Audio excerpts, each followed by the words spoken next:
Prime Minister Rabin, Chairman Arafat, Your Majesty King Hussein, President Mubarak, Foreign Minister Perez, Mr. Abu Mazin, Prime Ministers Gonzalez, Falali, bin Shakir, Foreign Minister Kozyrev, our co-sponsor of the Middle East peace negotiations, distinguished foreign ministers and members of the diplomatic corps and honored guests. I welcome you to the White House for this milestone on the path to reconciliation. Today we make a great stride toward the fulfillment of a vision, toward the day when two peoples divided by generations by conflict are bound now by peace.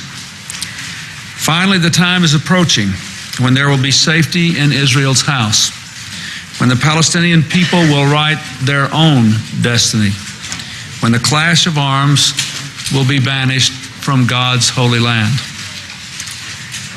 2 years ago, on another brilliant September day here at the White House, two men reached across one of history's widest chasms with a simple handshake. That moment is etched forever in our memory. With the eyes of the world upon you, Mr. Prime Minister, you declared your wish to live side by side with the Palestinian people in dignity, in empathy, as human beings, as free men. And you, Mr. Chairman, vowed to wage what you called the most difficult battle of our lives, the battle for peace. In the days of labor that have followed, you have both shown profound courage in bringing us to this moment, and you have kept your word. The enemies of peace have fought the tide of history with terror and violence. We grieve for their victims, and we renew our vow to redeem the sacrifice of those victims.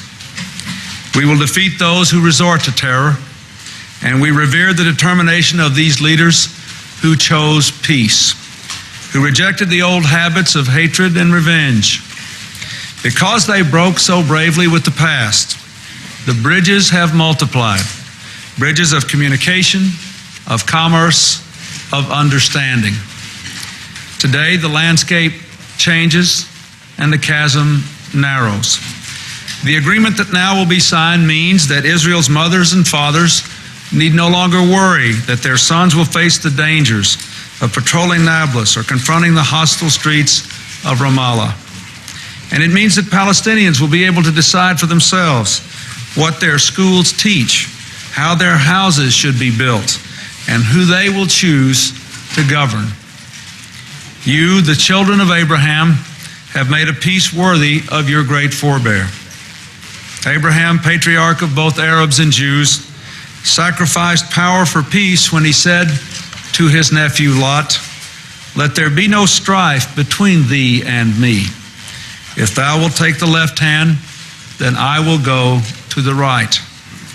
Patience and persistence, courage and sacrifice, these are the virtues then as now that set peacemakers apart.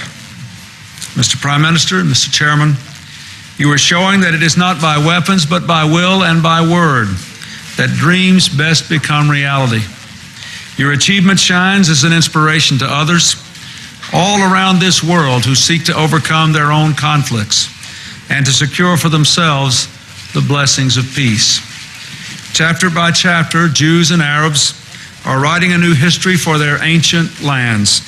Camp David, the Declaration of Principles signed here 2 years ago, the peace of the Arava last year between Jordan and Israel.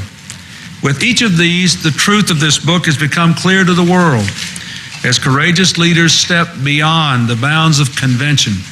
They build for their peoples a new world of hope and peace.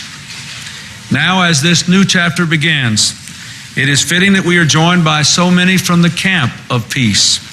Egypt's President Mubarak has carried forth the commitment to peace that began with Anwar el-Sadat and the miracle at Camp David. Before there was a glimpse of a breakthrough, President Mubarak stood for reconciliation, and he added his strength, his personal strength, time and time again, in the days of the negotiations.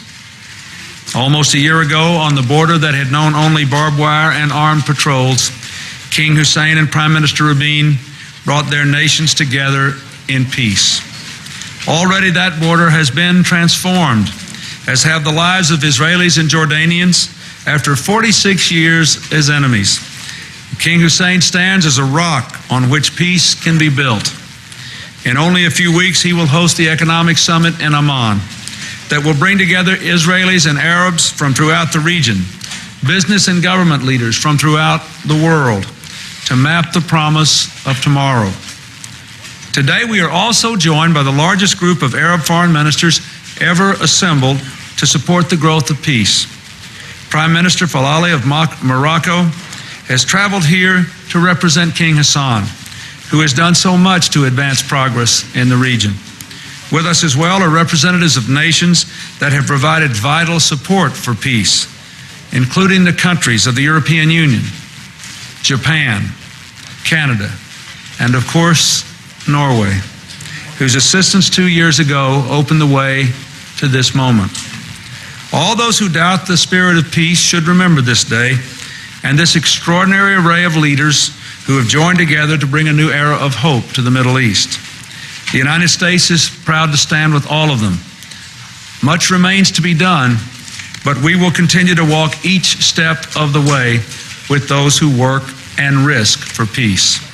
We will press forward with our efforts until the circle of peace is closed, a circle which must include Syria and Lebanon if peace is to be complete.